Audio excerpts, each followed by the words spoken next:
So today we're going to install the backup camera in the E46. So let's just get started right away with the installation process. First thing you want to do is remove the trim piece. There's two pieces. And then you want to remove two screws to remove your advent head unit. And you want to lift up the HVAC vent and just pull out the head unit. So what we're going to do is we're going to test the camera using a standard 12 volt adapter and see if the camera works first. So we plugged it in. And we're going to go ahead and plug in the power and plug in the wire for video. And the light is on, so it's receiving power. So we're going to start the car, put it in reverse. Now, as you can see, it goes into reverse right away and it's working. This is the one thing I was afraid of, but it's good. Like the reverse is instant, even if the stereo is not started. So next, we're going to remove the little emergency toolkit. There's two screws. They're camouflaged, so look carefully for them. And once these two screws are removed, you're going to go ahead and unlock the kit. And you're just going to lift it up from the bottom and just twist the little top piece and it'll come right out. So next we're going to remove the emergency release handle. And we're going to push this tab in and then just pull the wire out while you're pushing the tab. And then we're going to remove all these little tabs. There's some under here as well. So use a tool like this to remove all of them. I'll put a link in the description to this tool. It's really useful for this situation. Now, once all the tabs are out, the whole trim piece will just come right out. And we're going to go to the battery compartment and remove two of the screws to remove the battery cover. And with that removed, we're going to go ahead and remove 4 torx screws. And one of them is behind the BMW logo as well, so 5 total. And the whole thing just comes right out.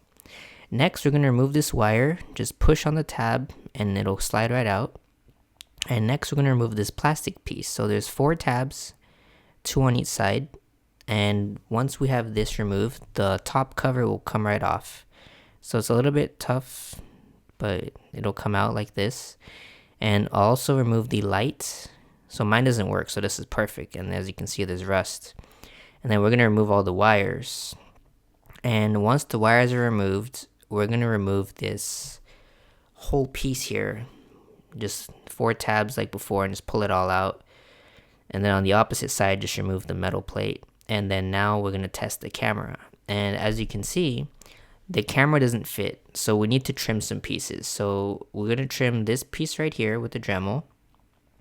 And then once this is trimmed, we're going to trim the front whole piece right here too.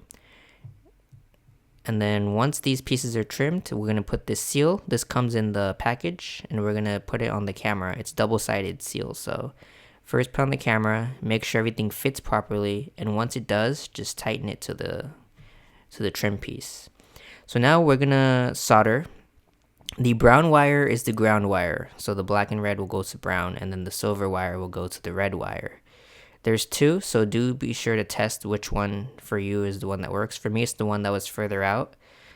And then once you've finished soldering the wires or any method you want to use, I like to use electrical tape so it doesn't make contact with anything. So just wrap up the solder job or whatever method you use to prevent it from anything. And then super glue or crazy glue to cover the plastic piece. And then once that's done, we're basically going to stuff the wires back in the way they came along with the RCA wires.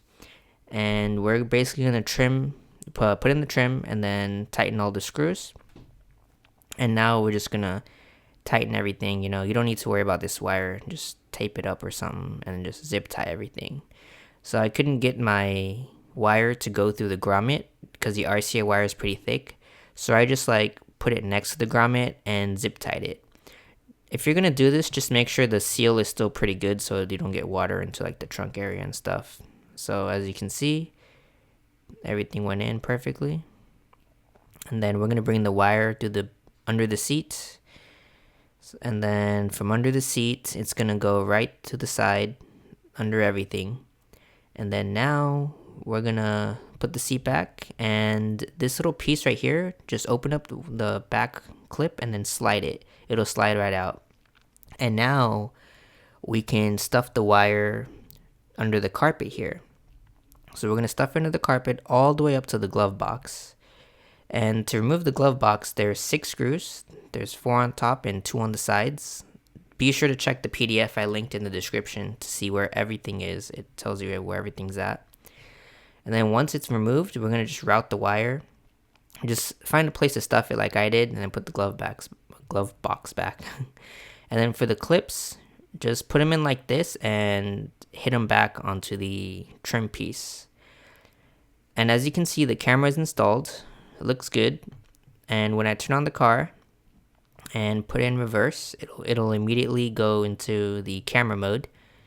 As you can see, looks good, has the lines and everything, and then it goes back once you put it into park. So if this was a bit fast, slow the video down in some parts and hopefully it helps. Next video, we'll go over the functions of the Avon Advent. Thanks for watching, and be sure to subscribe.